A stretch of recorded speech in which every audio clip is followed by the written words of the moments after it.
This is case number IT0891T, the prosecutor versus Micho Stanišić and Stojan Župljanin. Thank you, Mr. Registrar. Before I continue, I just wish to confirm that the accused can both hear me in a language that they understand.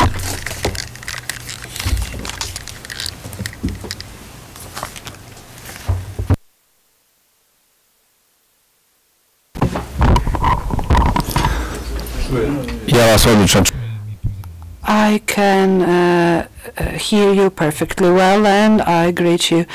I also perfectly hear you, and I greet you.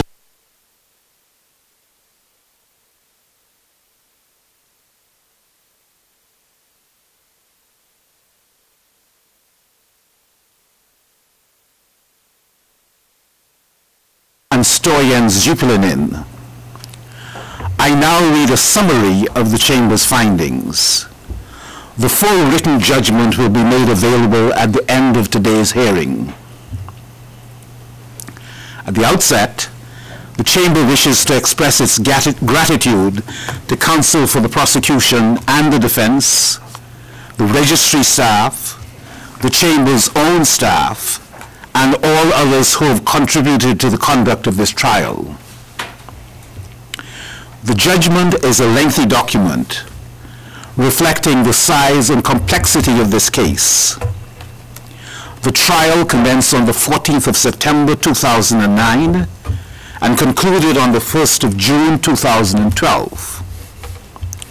The trial chamber sat for 354 days, during which it admitted the evidence of 199 witnesses, entered 4,377 exhibits into evidence, and took judicial notice of 1,042 adjudicated facts.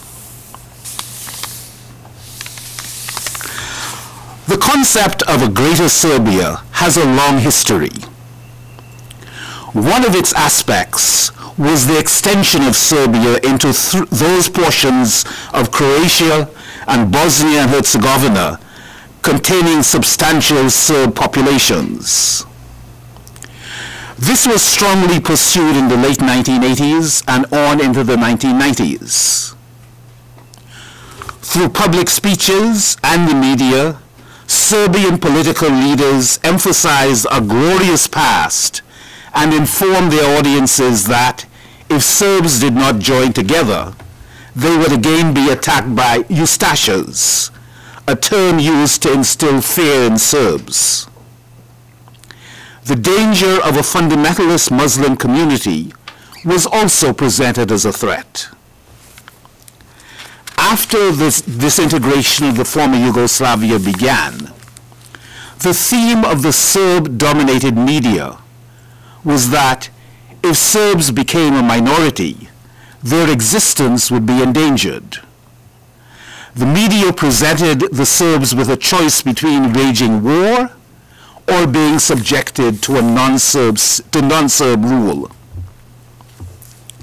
The present case pertains to the role and responsibility of Micho Stanišić and Stojan Župljanin in events that occurred in Bosnia and Herzegovina following the creation of the Republika Srpska in Bosnia and Herzegovina.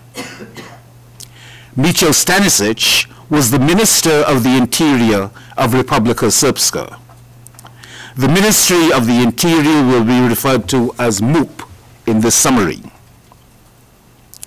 Stojan Župljanin, during the indictment period, was the chief of the Regional Security Service Center of Banja Luka. From May to July 1992, he was also a member of the crisis staff of the Autonomous Region of Krajina, hereinafter referred to as the ARC. Micho Stanišić and Stojan Župljanin are charged with 10 counts of crimes against humanity and violations of the laws or customs of war. One of the modes of this criminal responsibility is their participation in a joint criminal enterprise, or JCE. The objective of the alleged JCE was to permanently remove Bosnian Muslims, Bosnian Croats, and other non-Serbs from the territory of the planned Serbian state. The JCE allegedly came into existence no later than the establishment of the Assembly of the Serbian People in Bosnia on the 24th of October 1991 and continued until the signing of the Dayton Accords in 1995. The objective of the alleged JCE is said to have been achieved by means which allegedly included the commission of the crimes enumerated in counts 1 to 10.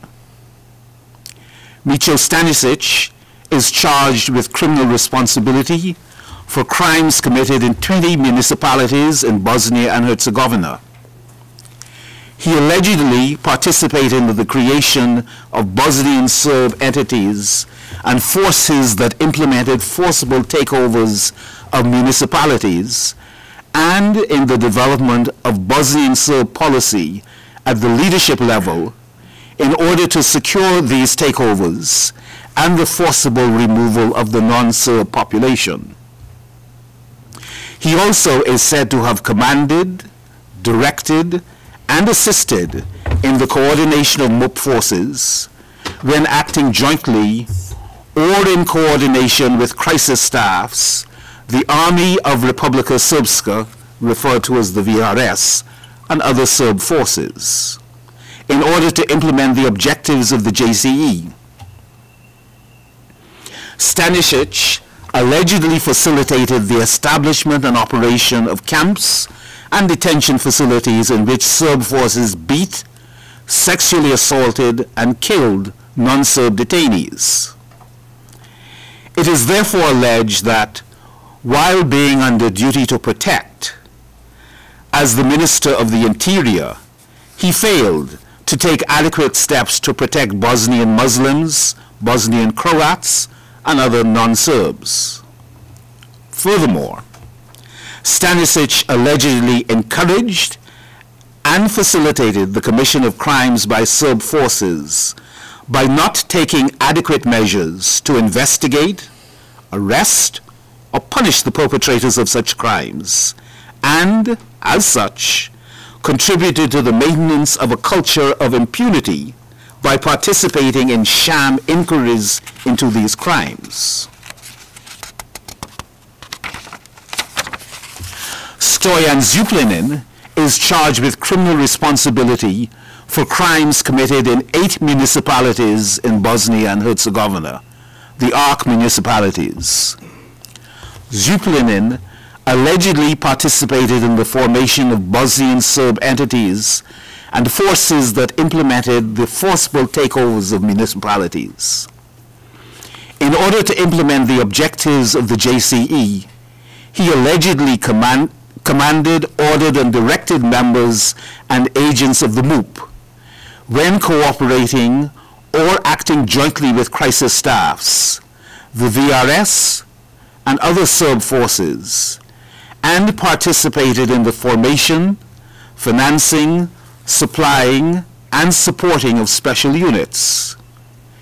He allegedly facilitated, established, or operated camps and detention facilities in which Serb forces beat, sexually assaulted, and killed non-Serb detainees. Therefore, Župljanin allegedly failed, while being under duty to protect, to take adequate steps to ensure the protection of the civilian population in the autonomous region of Krajina.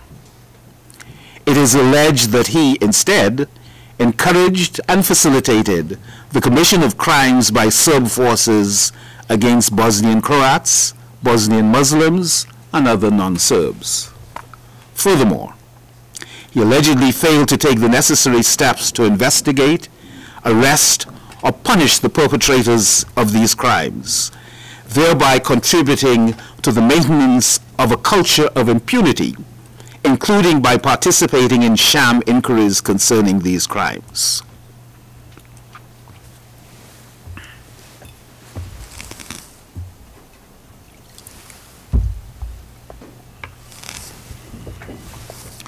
The trial chamber will now briefly summarize its findings on the crimes alleged to have been committed in 1992 in Bosnia and Herzegovina.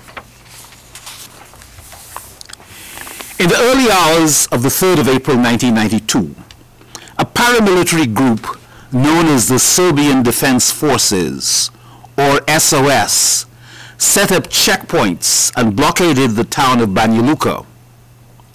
The blockade was orchestrated by high-ranking members of the Serbian Democratic Party, hereafter referred to as the SDS, and was backed by Serb municipal authorities, the police, and the Territorial Defense, hereafter referred to as the TO. Many non-Serbs were dismissed from their jobs, including those in leading positions.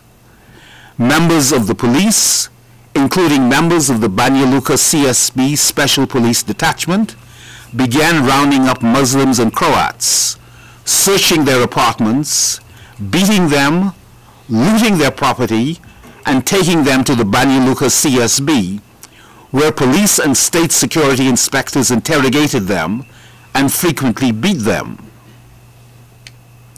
The municipality of Banja Luka also hosted the largest detention camp of the ARC, known as Manjača.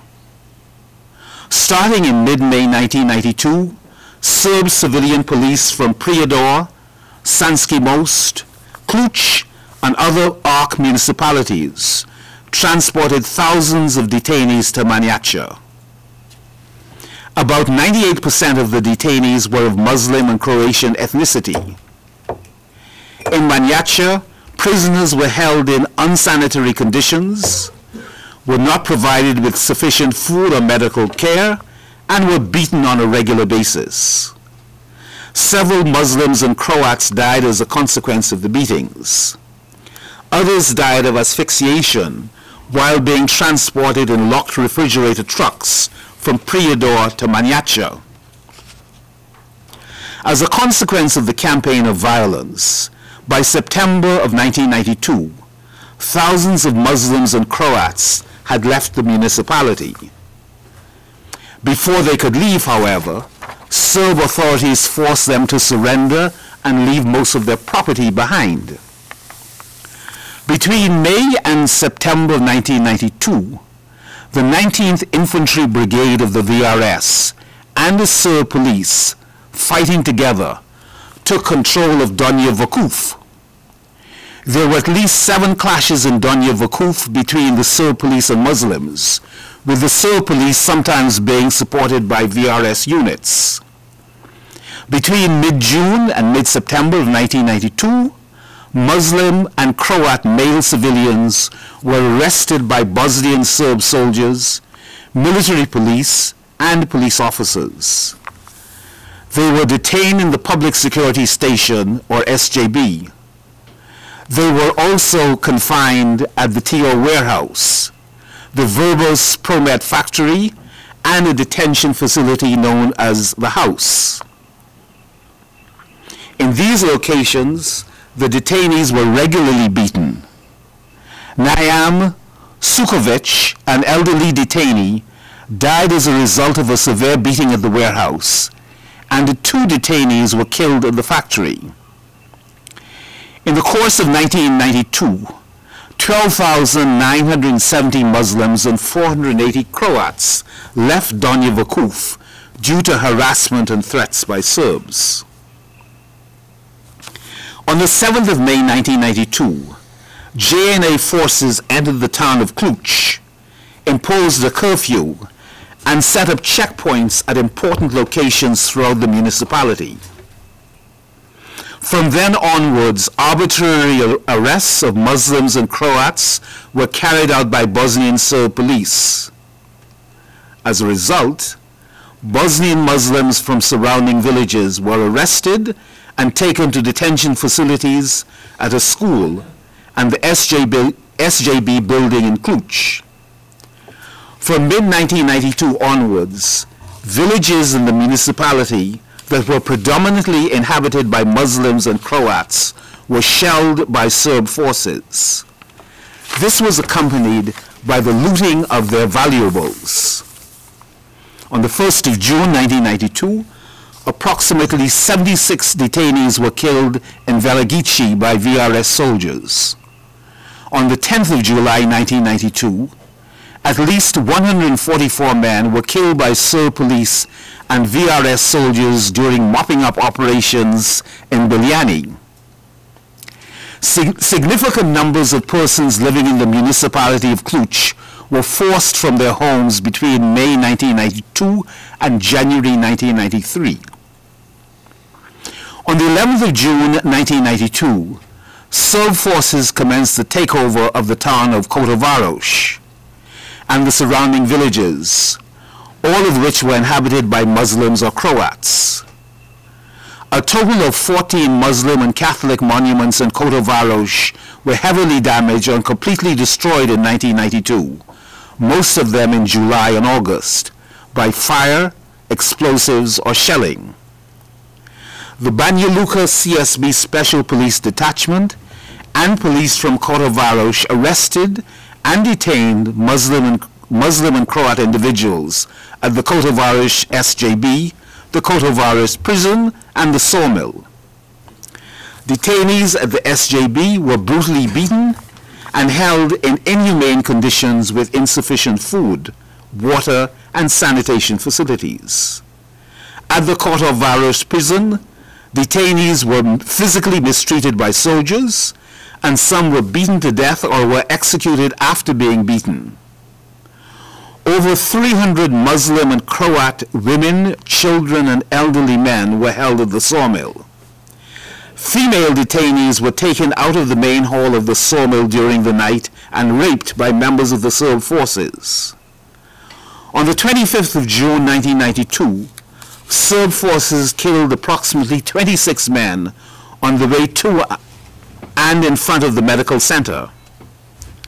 Thousands of Muslims and Croat residents were transported out of Kotovaroš or fled as a consequence of the mistreatment, intimidations, looting, and destruction of property and religious buildings. Serb forces took over the municipality of Prijedor on the 30th of April 1992.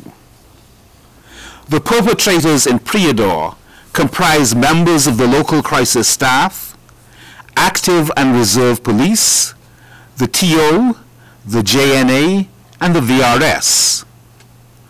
Blockades and checkpoints were established around the towns and villages, and the movement of Muslims and Croats was curtailed. They were dismissed from their places of employment. Muslim members of the police were relieved of duty and replaced by persons of Serb ethnicity. Radio announcements made pejorative references to Muslims and threatened to destroy everything that belonged to them, including mosques and historic monuments, which were eventually reduced to ruins. Muslims and Croats were required to identify their homes with white flags on the windows. Most of these homes were looted and then razed to the ground. Over 1,000 people were killed during the takeover of Prijedor. Inhabitants of towns and villages in and around Prijedor were escorted to improvised detention camps in Trinopoli, Omaska, and Keraterm. Their belongings were taken from them during the course of transit and at arrival in these camps. The conditions in these camps, as well as at the Prijedor SJB and the Ljubir football stadium, were deplorably inhumane. Detainees, including women, children, the old, and the infirm, were beaten, sexually assaulted, and deprived of basic civic amenities, such as appropriate food, water, shelter, sanitation, and medical help. The chambers found that several persons died in these detention facilities as a result of the ill treatment and torture. Over 100 persons were executed in room 3 at Keraterm camp in one night, around the 25th of July by Serb guards. at Omaska camp, where the red and white houses came to acquire particular infamy among the approximately 3,000 inmates, mass executions were conducted from late July onwards. At Trinopoli, the detainees were primarily women and children, and the women were routinely subjected to rape.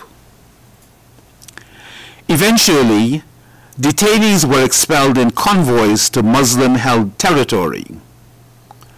Over 33,000 residents of Prijedor and its neighboring towns and villages left the area in the course of the conflict in 1992. On the 21st of August 1992, one such convoy of 4 buses from Trinopoli, which was escorted by Prijedor policemen and members of the intervention platoon, stopped along its route at the cliffs called Korichanski Stinye in Skender-Vakuf. Between 150 and 200 men were ordered off the buses, made to kneel at the edge of the gorge, and then executed. One witness testified that he turned to his father and said, "Father, throw yourself." The father then pushed him off the cliff. Grenades were thrown into the gorge to make sure that no one survived. This witness was one of only a few survivors. None of the policemen involved in the incident were held accountable for their involvement. On the 25th of March 1992, the president of the Sanski Most branch of the STS announced that all Serb territories in the municipality were declared to be part of Republika Srpska. In April, the 6th Krajina Brigade of the JNA set up checkpoints in the town of Sanski Most. Serb authorities formed a crisis staff, which was controlled by the SDS. The crisis staff, with the help of paramilitaries, began dismissing Muslims and Croats from their jobs. Serb paramilitaries blew up businesses belonging to Muslims and Croats. In May, upon orders of the crisis staff, the JNA and the TO carried out an operation to confiscate illegal weapons. This operation only targeted citizens of Muslim and Croat ethnicity. After conducting military operations against non-Serb villages and settlements, members of the 6th Krajina Brigade, including its military police, looted property, destroyed houses and mosques, and arrested about 1,600 Muslims and Croats. These men were kept in harsh conditions in detention facilities in Sanski Most, where policemen and members of the TO beat them. Women and children were also temporarily detained before Serb civilian authorities organized convoys to expel them to Muslim-controlled territory. By the end of 1992, almost all of the Muslims of Sanski Most had fled as a consequence of the campaign of violence carried out against them by Serb forces.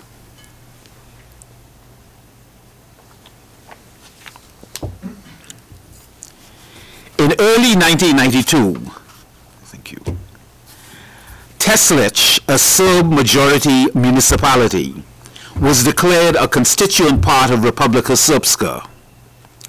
Non-Serbs were arrested, detained, and questioned by Bosnian Serb police. Non-Serb police officers who did not sign a declaration of loyalty to the Serb MUP were dismissed. In June 1992, Serb forces searched and looted houses belonging to Muslims and Croats in Teslić. The army indiscriminately shelled the Bosnian Muslim village of Stenjak and Teslić, following the expiration of the deadline issued to the inhabitants to surrender their weapons. Thousands of Muslims and Croats fled Teslić. Hundreds of Bosnian Muslims and Croat men were arbitrarily detained at the SJB building and the TO warehouse. While in detention, detainees were subjected to beatings and deplorable living conditions, including serious overcrowding and lack of sanitation facilities. At least 3 men were killed while in detention at the Tio warehouse as a result of beatings they received. Bijeljina was brought under Serb control after 4 days of fighting, which began on the 31st of March 1992, with the arrival of a group of feared paramilitaries known as Arkan's men. By the 3rd of April, dozens of non-Serbs, including women and children, had been killed, some of them shot at close range. In the ensuing months, Muslim residents were increasingly terrorized through a campaign of intimidation and violence, culminating in the murder of 2 prominent Muslim families. While the attacks were orchestrated by the SDS crisis staff, the killings, looting, searches, and seizure of property were carried out by a special police unit and various paramilitary formations. Wealthier Muslims could obtain passports for exorbitant fees and leave. Others, however, were simply bused to the demarcation line or detained at the Batković camp. This camp held more than 1,200 detainees, most of whom had been transferred there from detention camps in other municipalities. The camp's sanitary and sleeping conditions were poor, and detainees were beaten on a regular basis, some of them so severely that they died. On the morning of the 10th of June 1992, Serb paramilitaries entered Bilica. Together with the Serb police, they arrested about 140 Muslims and unlawfully detained them for months. The prisoners were held in appalling conditions and were systematically beaten by members of the police and paramilitaries. 2 detainees died as a consequence of the beatings. After the arrests began, Serb forces imposed restrictions on the movements of the Muslim population, looted their property, and razed their houses and mosques. As a consequence of this campaign of violence, the Muslim population fled Bilica. On the morning of the 17th of April 1992, the town of Bosanski Samac was forcibly taken over by Serb forces, which included JNA soldiers. Over the next 2 days, the non-Serb population was forced to surrender their weapons to the JNA. Immediately after the takeover, large-scale arrests and looting by Serb forces started. In April 1992, businesses and private buildings belonging to Muslims and Croats were targeted, damaged, and destroyed by the JNA and other Serb forces. On the 7th of May 1992, 16 Muslim and Croat detainees who were being held at Servitno warehouse in Bosanski Samac were shot and killed by a member of the Serb paramilitary unit. On the 26th of April 1992, 47 detainees were forcibly transferred from Bosanski Samac to Brčko by JNA personnel. And on the 4th of July 1992, between 70 and 180 non-Serb detainees were transferred to a village in Croatia. On the 30th of April 1992, Serb forces blew up 2 bridges linking the town of Brčko to Croatia. The explosion killed between 70 and 100 civilians. The following day, 1,000 members of Serb forces, including JNA, paramilitary, and TO battalions, launched an attack on Brčko. Muslim neighborhoods were shelled and looted, their houses destroyed and left to burn. Paramilitaries and a special unit called the Red Berets flocked to Brčko to loot and plunder. Muslim and Catholic monuments were attacked, with 3 mosques destroyed within minutes on one afternoon. Large numbers of Muslim and Croats fled the municipalities. From May to August 1992, Muslim and Croat civilians were arrested and detained in at least 14 locations. Non-Serbs detained at Luka camp were held in a crowded hangar. Their valuables were confiscated and they were forced to perform manual labor. Women were raped, and detainees were beaten with particular cruelty. Each night, for at least 5 nights, the camp commander, Goran Jelisic, came to the door of the hangar and yelled for volunteers to come out. The detainees who emerged were lined against a wall where soldiers beat and cursed them. One detainee was then pulled from the line and forced to lie on the asphalt with his head over a grate. This detainee was shot in the back of the head. Detainees who were lined up at the wall were forced to remove the body, and the killing was then repeated with at least one more detainee from the wall. Detainees who remained in the hangar heard the same thing every time a group was taken, a voice saying, "Lie down, lean your head against the grate," and then a shot. Approximately 50 men were killed each night in this manner. On the 3rd of May 1992, Serb paramilitaries, the police and the JNA, took over the town of Doboj, and the Serb crisis staff took control of the municipality. Members of the Banja Luka Special Police Detachment and paramilitaries, including the Red Berets, Predo's Wolves and Martić's men, terrorized the town, raping, looting, and murdering the Muslim and Croat population. The Red Berets and other paramilitary groups took the possessions of Muslims and Croats, arrested them, beat them at the CSB, and delivered them to the Doboj Central Prison, which was run by members of the Republika Srpska Ministry of Justice under the instruction of the Serb crisis staff in Doboj. They were detained in unsanitary conditions and beaten by paramilitary soldiers in the evenings. During the working day, detainees were taken to the CSB and beaten there. In the same period, Serb forces destroyed Muslim and Catholic monuments. As a result of the intimidating atmosphere, thousands of Muslims and Croat residents fled Doboj in 1992. By April 1992, the town of Gatsko was under the control of the JNA. The village was looted and burned, and at least 137 Muslims were killed. Thereafter, 270 Muslims and Croats were kept at 6 detention facilities. Detainees at the Power Station Hotel were kept under appalling conditions, threatened, abused, and sexually assaulted. Some were beaten and some killed. Those taken to the Gatsko SJB building had their belongings confiscated and were given insufficient food and water in cramped, unsanitary conditions. Many were repeatedly beaten. Detainees saw others executed and were forced to clean up the blood afterwards. One man was forced to watch a close relatives being raped by members of the Red Berets. He was then kicked in the face, breaking his nose and cheekbone. Some of the detainees were taken to a bridge near Kotlina, shot by police officers and thrown off the bridge. In May and June, 800 Muslim women and children were transported out of the city.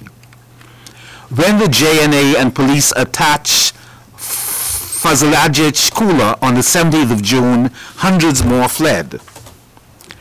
In March 1992, in Ilyas, the SJB split along ethnic lines, and the Serb crisis staff took over the military and civilian institutions in the municipality. On the 27th of May, members of the Ilyas SJB attacked the village of Gornja Bilochka. They torched Muslim houses, killed 2 people, and wounded a little girl.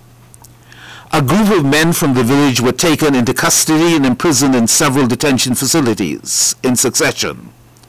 On the 4th of June, Serb soldiers and police attacked the majority Muslim village of Lascejo, killing 20 Muslim villagers and displacing the others to Podlugovi, where they were detained, along with persons from other villages in Ilyas. The Croat and Muslim detainees were beaten and forced to sing Serb nationalist songs. Around the 17th of August, detainees were transferred by Serb military police and personnel of the Ilyas SJB to a detention center in Vogošća, known as Planjo's house. In late March or April 1992, the police in Vogošća were divided along ethnic lines. A large part of the municipality was brought into Serb control by army units and the police between the 4th and 17th of April 1992. Subsequent to a refusal to surrender, the predominantly Muslim village of Svrake was bombed by military aircraft and taken over on or about the 3rd of May 1992. Up to 1,000 Muslims were then detained at the Sebi Zovat barracks. All were released, and after 2 to 3 days, except 100 prisoners who were transferred to a detention facility called the Bunker. There they were beaten by members of the Serb police at Vogošća, held in poor conditions, and used for dangerous labor and as human shields. On the 8th of July, the Serb municipality of Vogošća created another detention facilities in Vogošća at Planjo's house. At this prison, more than 100 mostly Muslim detainees were held, beaten, and used as human shields. From March 1992 onwards, members of the Palais police and reserve police arrested Muslims and Croats and detained them at the Palais Gymnasium and the SJB building.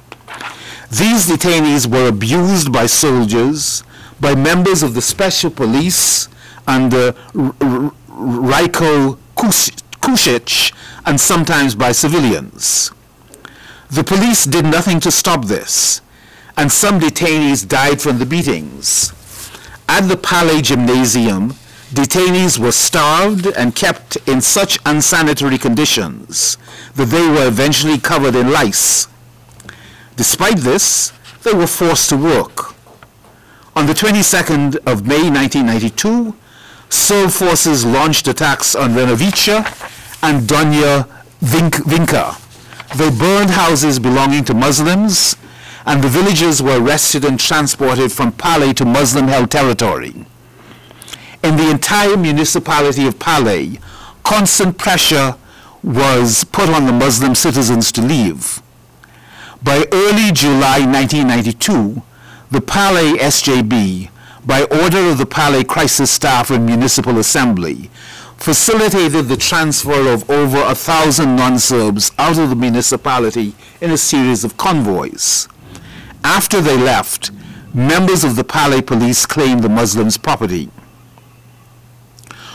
On the 14th of April 1992, the Usitse Corps of the JNA entered Visegrad.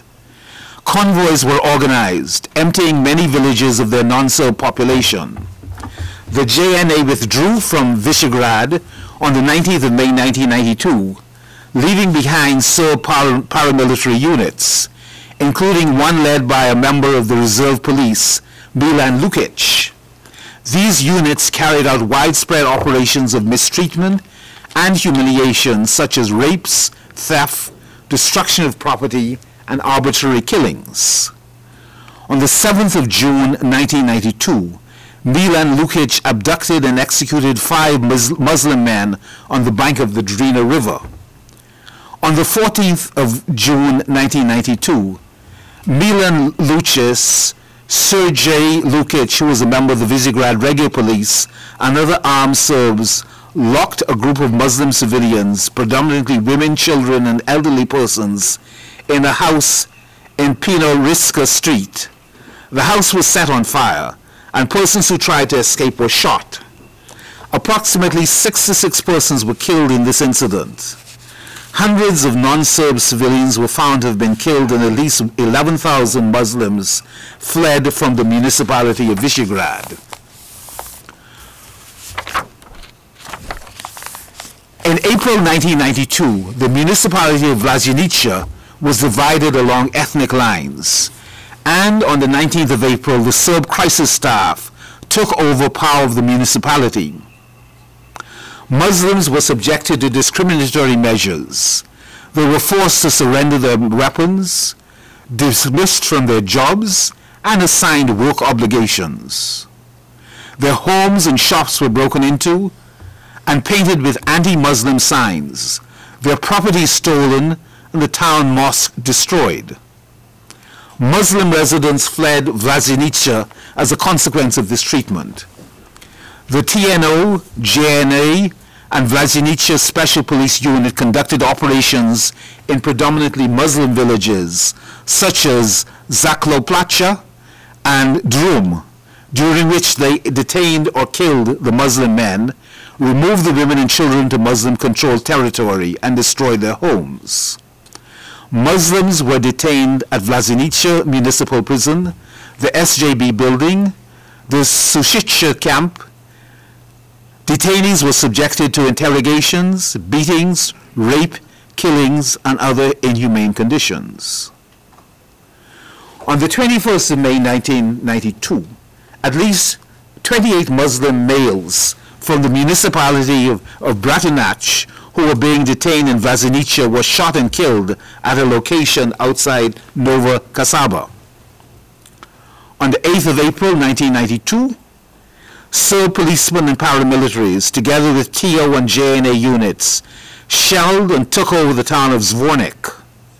Military operations continued throughout April, May, and June, and Serb forces took over several Muslim villages in the municipality.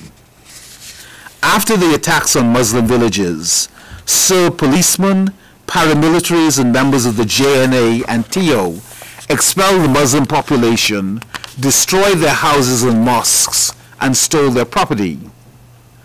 Serb forces also arrested hundreds of Muslim men and detained them in facilities in and around the town of Zvornik.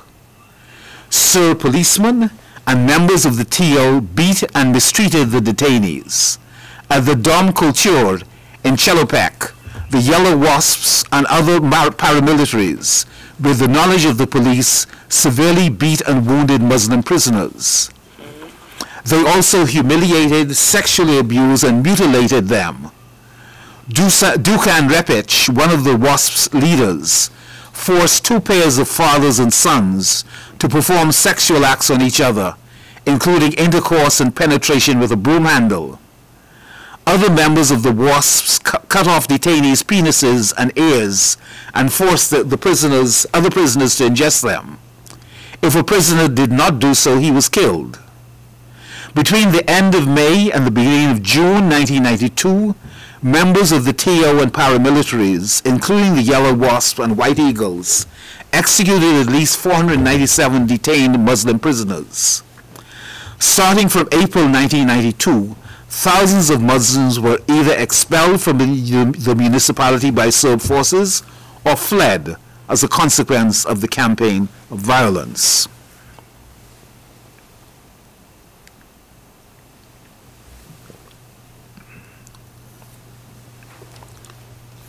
In an annex to the judgment, the trial chamber has set forth its analysis of the forensic evidence and its findings in relation to each of the 1,735 individually named murder victims in the indictment. The trial chamber will now summarize its findings on the prosecution's allegations that a joint criminal enterprise came into existence no later than the 24th of October 1991 and continued throughout the period of the conflict in Bosnia and Herzegovina until the signing of the Dayton Accords in 1995.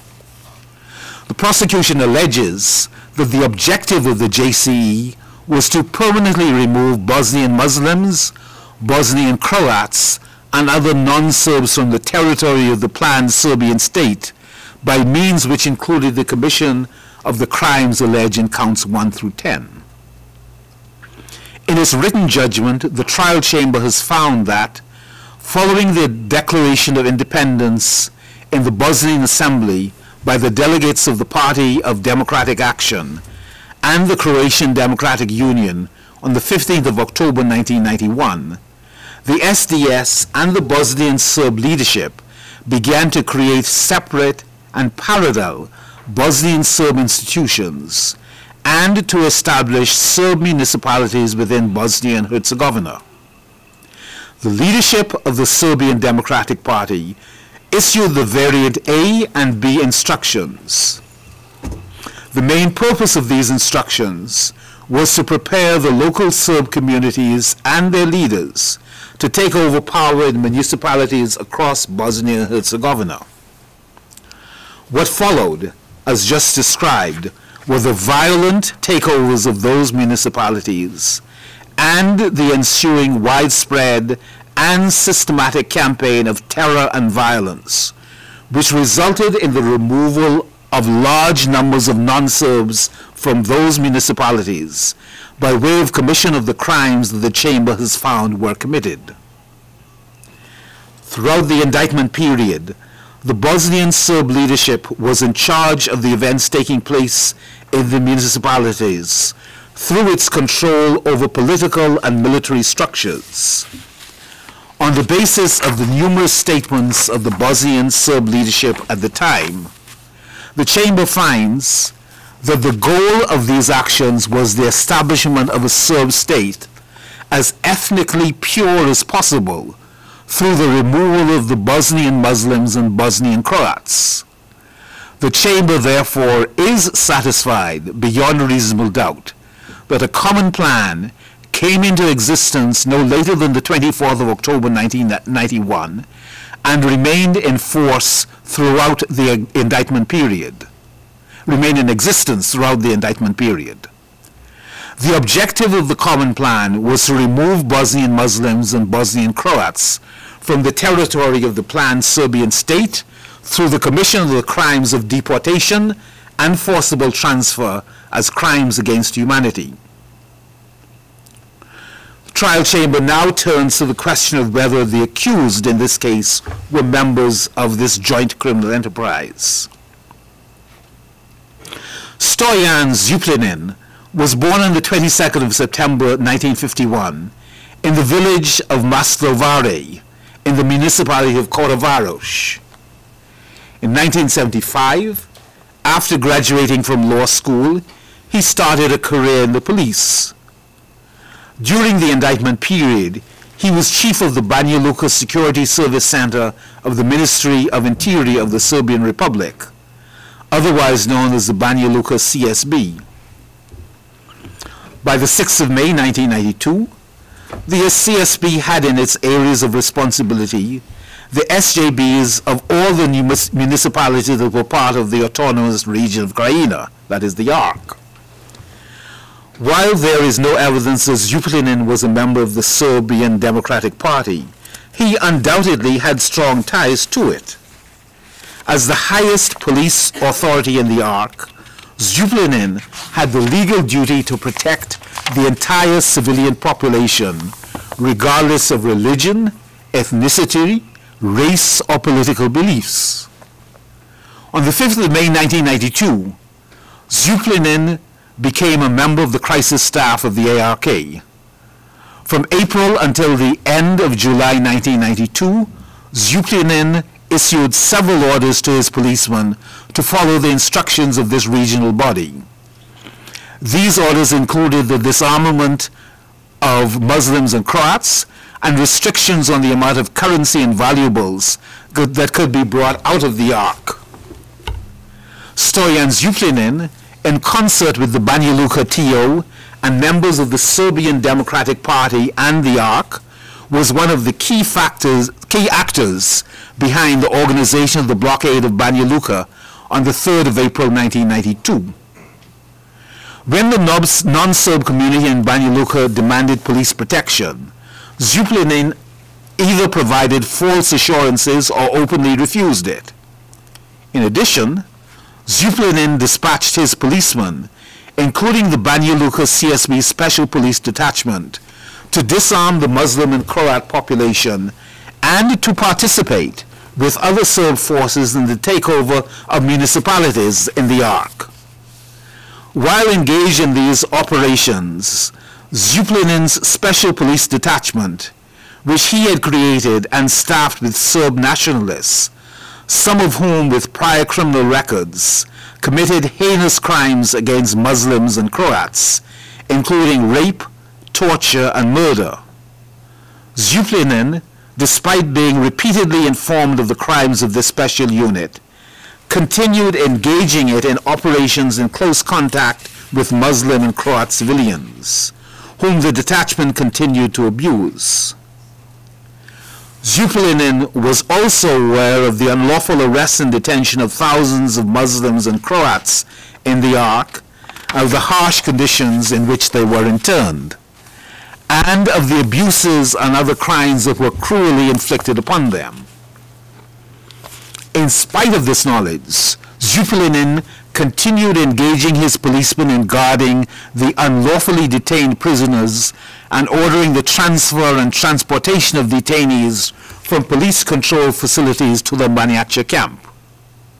Župljanin did issue a number of orders exhorting ARC policemen to respect the law, but these orders were ineffective and, as found by the trial chamber, not genuinely meant to be effectuated.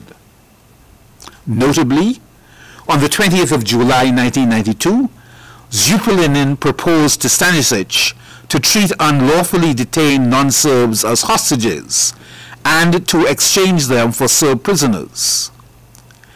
In spite of his extensive knowledge of the commission of crimes against non-Serbs, including by his subordinates, Župljanin failed to investigate these crimes or to discipline the perpetrators. In relation to at least 2 incidents where large numbers of Muslims were killed by members of the police, Župljanin misled the judicial authorities in an effort to shield the perpetrators from criminal prosecution. The trial chamber finds beyond reasonable doubt that through these acts and omissions, Stoyan Župljanin both intended and significantly contributed to the plan to remove Bosnian Muslims and Bosnian Croats from the territory of the planned Serbian state. Moreover, the crimes that the trial chamber has found fall outside the plan, such as murder, extermination, unlawful detention, and torture, were foreseeable to Župljanin. The chamber has examined the evidence linking the physical perpetrators to members of the JCE and finds that the crimes committed in the ARC municipalities were imputable to at least one member of the JCE and thereby to Stoyan Župljanin. Micio Stanišić was born on the 30th of June 1955 in the village of Ponor in the municipality of Pale. In 1973, he commenced work with the SUP in Sarajevo and became an inspector after graduating from law school in 1982.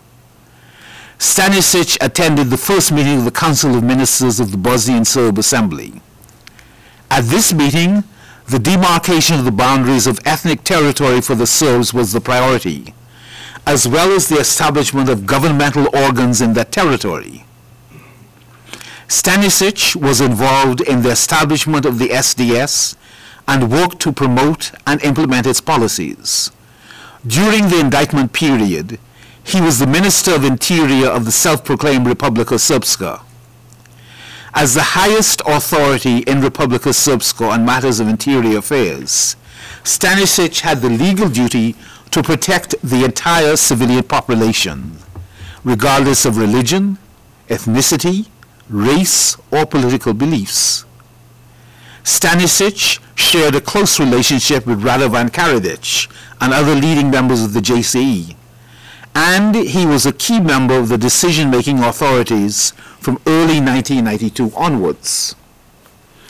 Stanišić had overall authority over the police forces of Republika Srpska and employed the internal affairs organs in accordance with the policies and decisions adopted by the Presidency, the National Security Council, the Bosnian Serb Assembly, or BSA.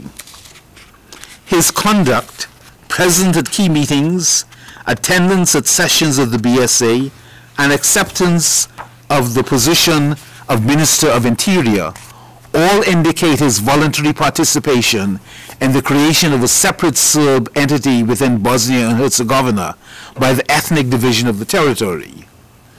To this end, Stanišić made active police forces reinforced with unqualified reserve policemen available for coordinated action with the armed forces in order to effect ethnic divisions on the ground.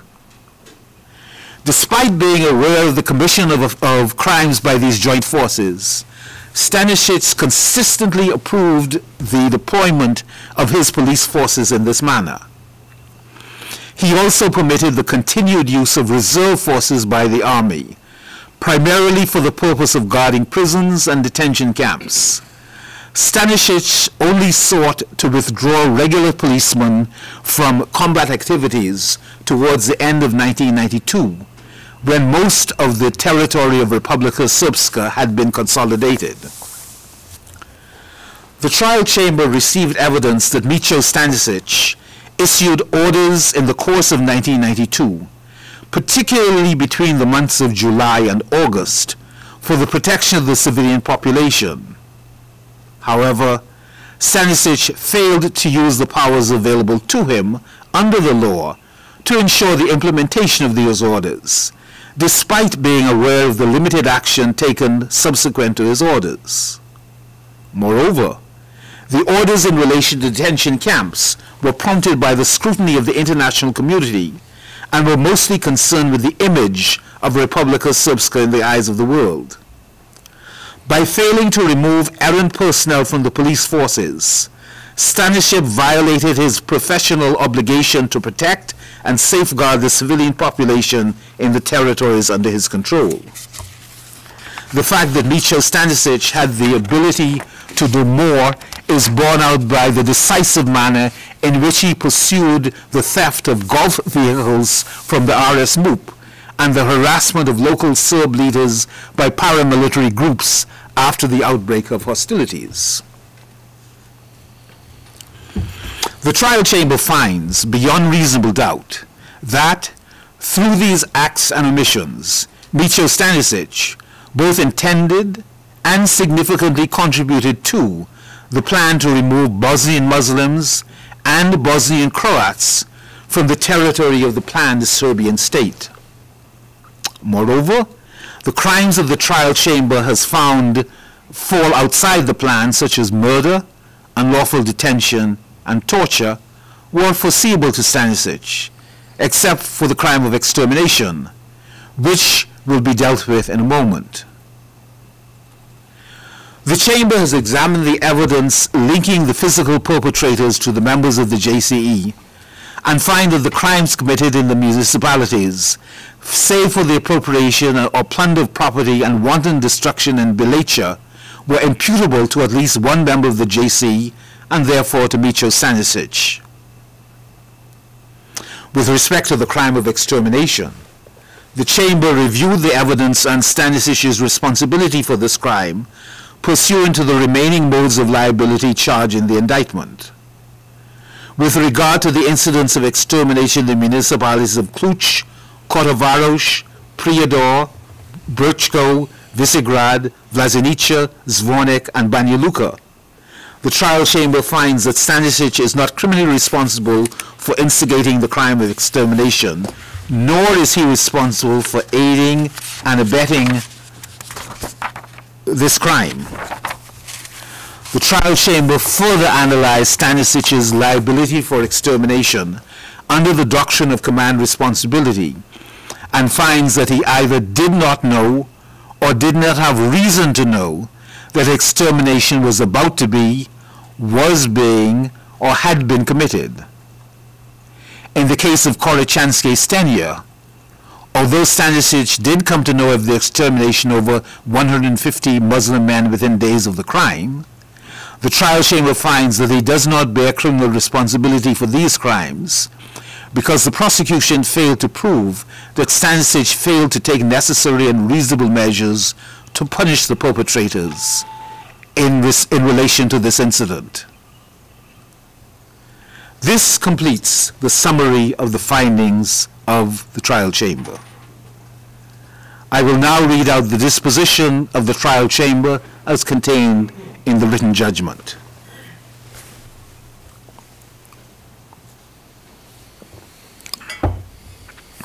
Will the accused, Micho Stanišić, please rise?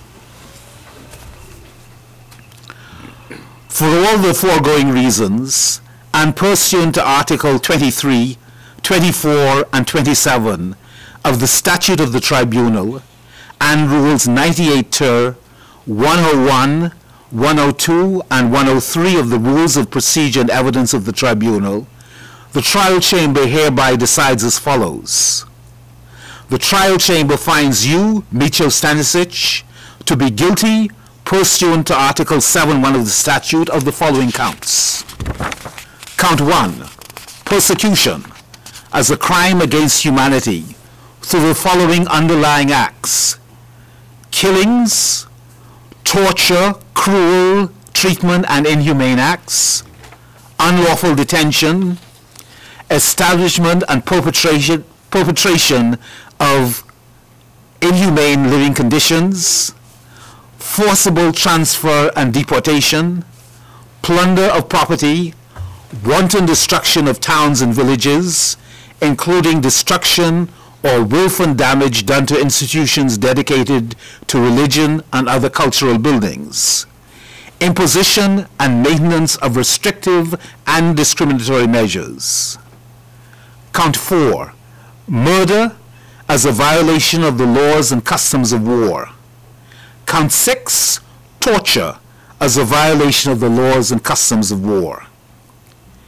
In relation to the following counts, on the basis of the principles relating to cumulative convictions, the trial chamber does not enter convictions for count 3, murder as a crime against humanity, count 5, torture as a crime against humanity, count 7, cruel treatment as a violation of the laws or customs of war, count 8, inhumane acts as a crime against humanity, count 9, deportation as a crime against humanity, count 10, inhumane acts, forcible transfer as a crime against humanity.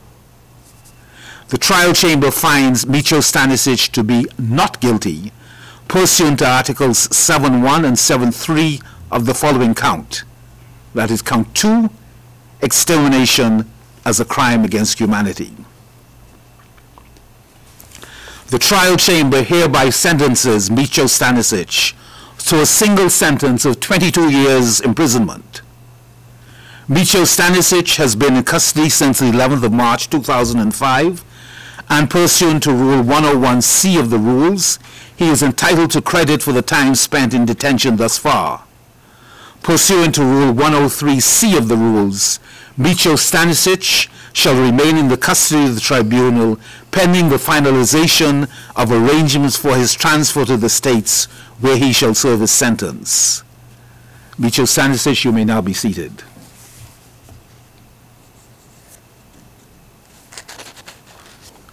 Will the accused Stoyan Župljanin please rise?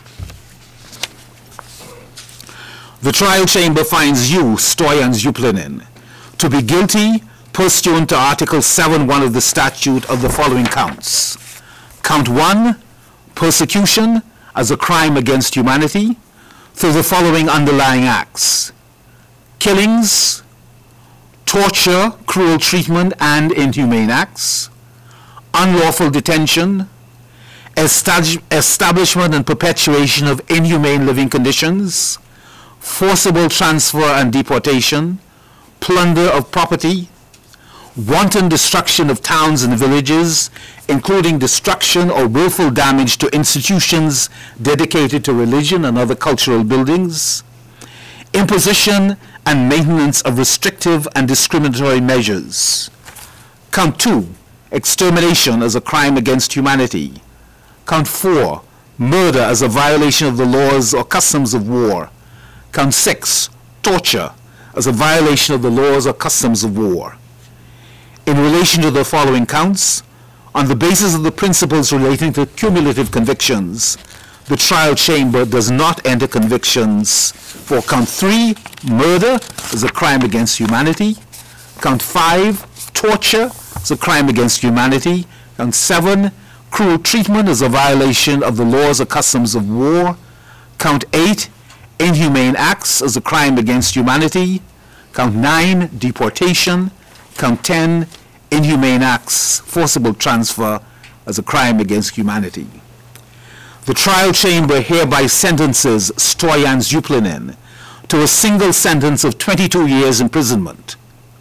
Stoyan Župljanin has been in custody since the 11th of June 2008, and pursuant to Rule 101C of the rules, he is entitled to credit for time spent in detention thus far.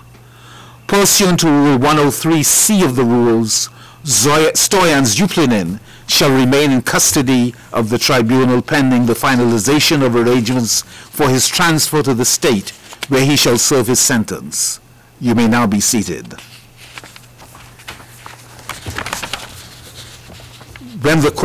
After the court rises, the registry will distribute copies of the judgment. The trial is now completed and this hearing stands adjourned. All rise.